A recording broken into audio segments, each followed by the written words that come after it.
नाना, खरं तर निवडणूक आता लागलेली आहे. शेवटच्या क्षणापर्यंत तुम्ही अर्ज माघारी घेणार अशा पद्धतीची चर्चा सुरू होती. काही पद्धतीचं बोलणं तुमचं सत्ताधाऱ्यांशी झालं का? कोणाचा फोन आला का? काही दबाव होता का तुमचा? नाही, दबाव वगैरे काही नव्हता. चर्चा चालू होती. पण मी त्यांना सांगितलं होतं की आम्ही विचार करून एक जणाचा अर्ज कोणास तरी ठेवणार आहे. तुमचे व्याही आहेत उज्ज्वल निकम, अशा पद्धतीची सुद्धा चर्चा चालू होती. कौटुंबिक कुठेतरी दबाव आणण्याचा प्रयत्न चालू होता. अशा पद्धतीची माध्यमात त्यांचा फोन पण नाही आणि ते त्यांच्या पक्षात आहेत, मी माझ्या पक्षात आहे. इथे काही कुटुंबाचा काही संबंध येत नाही. नाना,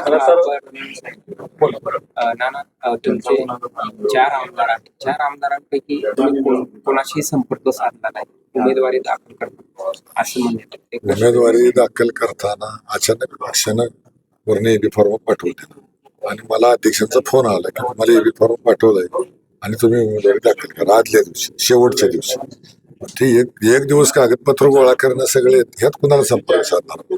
आधी आपण अर्ज दाखल करून नंतर संपर्क साधणार. त्यानंतर पण 2 दिवस गेले, तुम्ही त्यांना कल्पनाही दिली नाही. होते ना जानकर साहेब होते, त्यांच्यावर आमची 2-3दा चर्चा झाली, मिटिंग भेट झाली आमची. पण उत्तम जानकर तुम्हाला थेट विरोध करताना दिसून येत आहेत तुमच्याच पक्षाच्या. नाही, मला माहिती मी त्यांनी काय ऐकलं नाही. आज स्टेटमेंट दिलेलं आहे त्यांनी की आमचा वसंतदानांना पाठिंबा नसणार आहे, आम्ही त्यांना मतदान करणार नाही, आम्ही निवडणुकीवर बहिष्कार टाकू. ठीक आहे, बघू, आम्ही भेटून विचारतो. आपण कुठेतरी त्यांचे जे चिरंजीव आहेत जीवन जानकर, त्यांचाही उमेदवारी अर्ज मग त्याने ठेवला असता तर मी काढला असता, त्याचा काही विषय नव्हता. अशी त्या बाबतीत चर्चा झाली नाही का, कोणाचा अर्ज ठेवायचा, कोणाचा काढायचा? ते झाले होते ना, नंतर काही संपर्क झाला नाही. सगळे झाले होते सोलापूरला. मला ज्या वेळा कानावर आले की सगळ्यांनी अर्ज काढल्यानंतर मी थांबलो अर्ज काढला.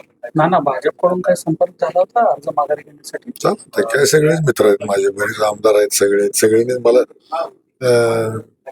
चर्चा केली होती काढण्याबद्दल. पण मी सांगितलं पक्षानं आदेश दिल्यानंतर मग मी ठरवलं. हा जर मी जर अपक्ष भरला असता तर त्याचा विचार केला असता. पालकमंत्री म्हणतात की संपर्क करण्याचा प्रयत्न केला मात्र झाला नाही, असं काय? नाही झालंय, बोलणं झालं, सगळेच झाले, माझं पुन्हाच राहील नाही. काय आश्वासन दिलं? आणि मी काय मोबाईल पण ठेवून बसत नाही काही, त्यामुळे नाही, काय तुमचा काल मोबाईल पण बंद होता. काय 2:30 नंतर बंद केला. ज्या वेळेला सगळ्यांनी अर्ज काढले म्हणल्यावर मी बंद केला. काय प्रेशर वाढत होतं? कशाला आपण चर्चाच करायची नाही म्हणल्यावर चालू कशाला ठेवलं. एकूण तुमचा जो मतदार आहे त्यांच्यामध्ये कशा पद्धतीचं वातावरण तुम्हाला दिसतंय सर?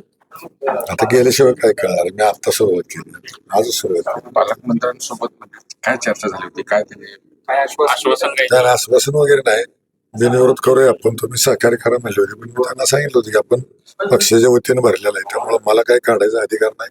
तुम्ही वरिष्ठांची चर्चा करा, पक्षाकडून मला आदेश आला तर मी काढेन. सुधाकर पंतांचे तुम्ही निष्ठावंत म्हणून ओळखले जातात, मात्र आता प्रशांत परिचारक कुठेतरी उमेदवारी नाही मिळाली म्हणून नाराज आहे. त्यांच्याशी काही संवाद झाला? प्रशांत नाही, परिचारकांचा त्यांचा माझा काही पर्सनली संवाद झालेला नाही. त्यांचा पाठिंबा मिळेल का? काय मागणार आता ते त्यांनी ठरवायचं, आम्ही काय मागणार आहे त्यांना. पांडुरंग परिवार म्हणून तुम्ही एकत्र काम केलेलं आहे, होय, मग त्या संदर्भात काय बोलणं? नाही अजून तर नाही, काल तर विषय संपणार आहे, लगेच कसं बोलू? खरं तर नागेश भोसलेंमुळे काँग्रेसच्या उमेदवारांचा अर्ज हा बाद झाला होता, अशा पद्धतीची चर्चा आहे. कशा पद्धतीने काही योग्य वागलं नागेश भोसले? आता मला काहीच माहित नाही, लोक फार दोस्त आहेत नागेश भोसले आणि फतेपूरकर. आता ती दोघंही सांगतात माझं खरं आहे, मग आता कुणाचं खरं आहे त्यांनाच तुम्हाला माहिती. काय वाटतं, महाविकास आघाडीचे घटक आहेत, कोणाचं खरं वाटतं त्यांना? आता ती दोघंही खरं बोलतो म्हणते. आता मी आता ते दोघं पण माझे पण मित्र आहेत, आता मी कोणाला नाव ठेवतो? शिवसेना शिंदे पक्षाचे पण चांगले सदस्य आहेत, त्यांच्याशीच काय संपर्क करणार आहे का? सगळ्याशी करणार आहे, भाजपच्या पण करणार.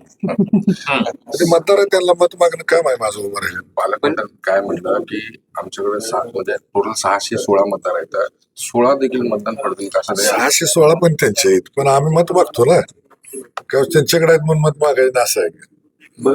तुम्ही कसं म्हणजे जाणार प्रत्येक मतदाराला भेटणार, हात जोडणार. बाबा मी काय मोकळा माणूस आहे म्हणून सांगणार, तुम्हाला दिलं तर बरं होईल, दुसरं काय.